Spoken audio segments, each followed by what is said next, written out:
From JBS Studios in Greater New York, this is the JBS News Update with Teisha Bader. I'm Teisha Bader with the JBS News Update for Thursday, March the 12th, 2020.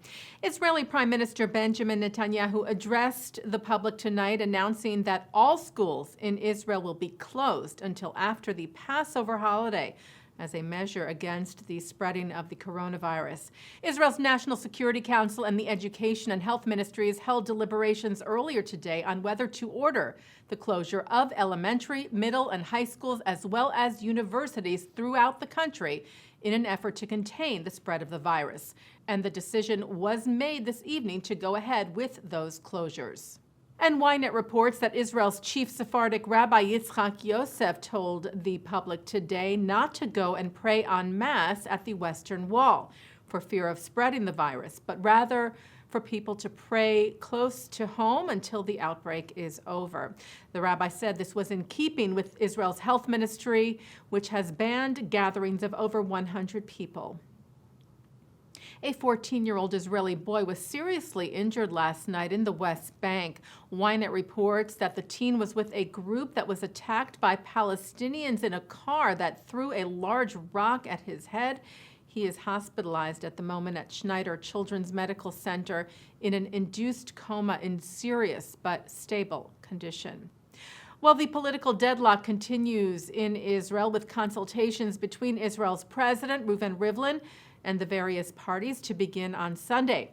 Prime Minister Netanyahu, in the meantime, has called for the creation of an emergency unity government to deal with the crisis of the coronavirus. Speaking at a press conference in Jerusalem today, Netanyahu said it was time for putting politics aside and focusing only on the health and the lives of the citizens of Israel.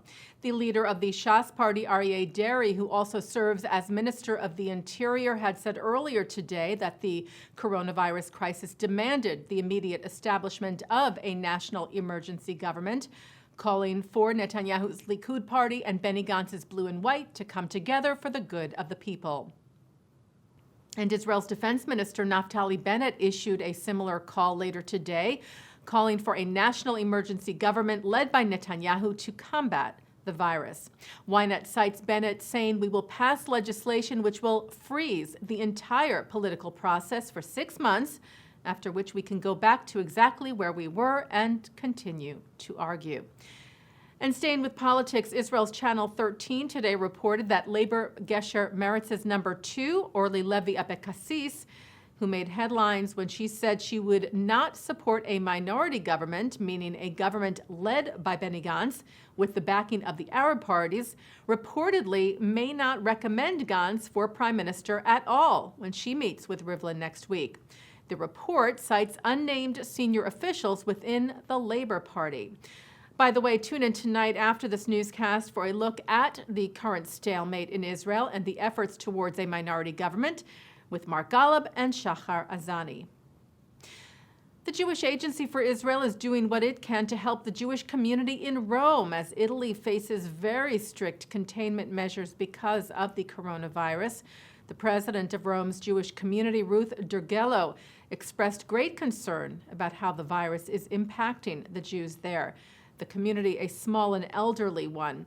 She called it the worst situation the Jewish community of Rome has faced since World War II. Dergello said, "We are in a state of complete uncertainty. We know there is light at the end of the tunnel, but we don't know how long the tunnel is." Jewish Agency Chairman Isaac Herzog told the Israeli press that he has had emotional conversations with Jewish leaders in Italy. Herzog said, "We have set up a special team to immediately analyze their most urgent needs, and together with Keren HaYesod, we will work to help the community as quickly as possible." He said, "I urge our parallel Jewish organizations and Jewish communities worldwide to mobilize, given the extent of the need." Well, an advisory committee at Brown University issued a formal recommendation that the school divest from companies that they say, quote unquote, profit from the Israeli occupation of Palestinian land. The Brown Daily Herald student newspaper reported that the recommendation was part of an official report made to the university's president. The advisory committee's recommendations about investment and issues of ethical and moral responsibility are non-binding. Its members are made up of faculty, staff, students, and alumni at the Rhode Island Ivy League School. Taking a look now at our programming for tonight on JBS for Thursday, March the 12th at 7 o'clock.